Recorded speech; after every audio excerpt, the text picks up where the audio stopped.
Hola a todos, mi nombre es Erika, soy aprendiz del SENA, pertenezco al programa de formación Contabilidad y Finanzas. Estoy haciendo este video para responder unas cuantas preguntas y al mismo tiempo argumentarlas. La primera pregunta dice: el presupuesto establecido por la ley para tipificar el tributo y cuya realización origina el nacimiento de la obligación tributaria es lo que conocemos como hecho generador. La respuesta nos dice que el hecho generador es un acto económico que da nacimiento a una obligación tributaria. Es decir, es el mecanismo del cual se basa la ley para crear la relación jurídico-tributaria con el sujeto pasivo. El hecho generador va a determinar la verificación de la relación jurídico-tributaria. Además, va a permitirnos establecer quién es el sujeto pasivo principal de la obligación tributaria y a la par con esto, el sujeto activo. El hecho generador nos permite conocer el régimen jurídico aplicable a la obligación tributaria, es decir, que nos permite establecer cuál es la materia disponible, la base gravable, la cuota o alícuota del tributo y todos los elementos cualitativos. Además, el hecho generador nos permite distinguir las competencias tributarias.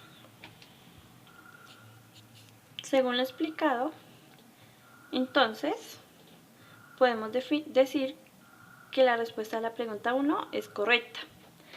Ahora vamos con la pregunta 2. La pregunta 2 dice: en el caso de los pasivos a costo histórico se reconocerán contablemente el valor pactado a cancelar correspondiente al valor del producto recibido. Entonces, en este caso vamos a tener en cuenta el costo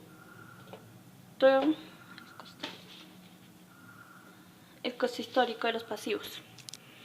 Dice: para medir corresponde determinar el valor importe del cual se le asignará una partida de activo, pasivo, patrimonio, ingreso o gasto al momento de efectuar su reconocimiento.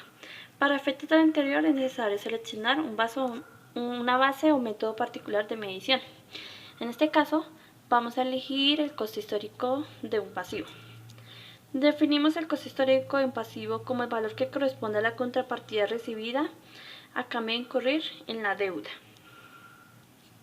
Según lo explicado, podemos responder la pregunta número 2 y esto nos da a entender que la pregunta número 2 es correcta. Ahora vamos con la pregunta número 3. ¿Los bonos por pagar siendo pasivos se podrían considerar como una inversión? Los bonos son valores que representan una deuda que tiene el emisor con las personas que los adquieren. Una vez que transcurre el tiempo, el emisor tiene que devolver el monto de la inversión más los intereses al titular del bono en el tiempo establecido. Los bonos son instrumentos de renta fija porque el inversionista conoce con anticipación cuál será su rentabilidad si decide mantener la inversión hasta la fecha de vencimiento. Según sabemos, una inversión en el sentido económico es una colocación de capital para obtener una ganancia futuro.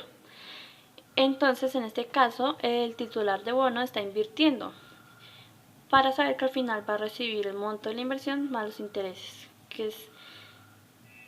que pactaron desde un principio. Según lo explicado, entonces podemos responder la pregunta número 3 y esto es correcto.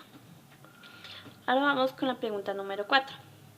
La base gravable se define como una magnitud establecida en la ley que aplicada al hecho generador del impuesto sirve para determinar la cuantía del tributo. Para la respuesta 4 vamos a tener en cuenta dos términos, en este caso son base gravable y tarifa. Para la base gravable podemos definir que es el valor monetario o unidad de medida del hecho imponible sobre el cual se aplica la tarifa del impuesto para establecer el valor de la obligación tributaria. Por lo contrario, una tarifa es una magnitud establecida en la ley, que aplicada a la base gravable sirve para determinar la cuantía del tributo. Así que, como podemos ver, la respuesta de la pregunta 4 es falsa, ya que este concepto pertenece a la tarifa como expliqué anteriormente. Vamos con la pregunta número 5. ¿El forward es un instrumento financiero derivado? Para la respuesta número 5 vamos a explicar lo que es un forward.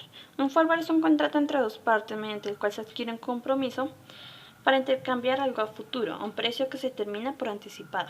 Los contratos forward son un tipo de contrato derivado que se utiliza comúnmente para cubrir los riesgos de mercado y eventualmente pueden ser atractivos para inversionistas, dispuestos a asumir riesgos a cambio de una probable ganancia.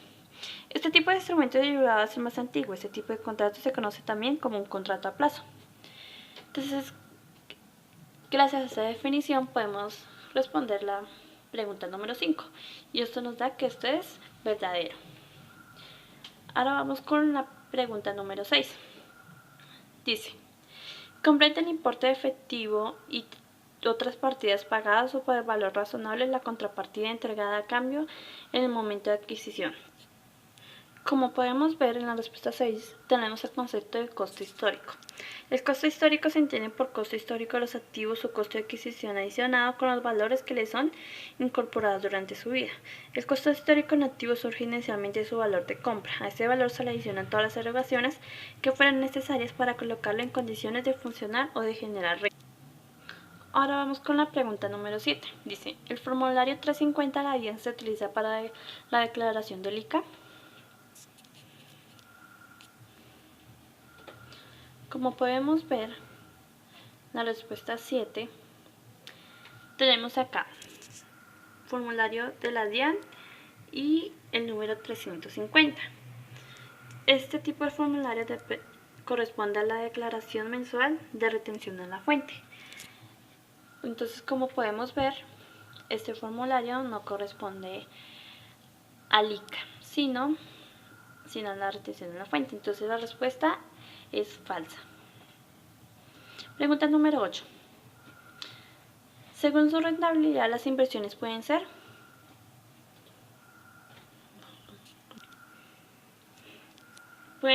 tasa fija, que se conoce de antemano cuáles serán los flujos de renta que generarán, y tasa variable, se desconocen de antemano cuáles serán los flujos de renta que generarán. Entonces, como podemos ver, está la tasa fija y la tasa variable. Bueno, y esto es todo por el video. Espero que hayan entendido todo y gracias.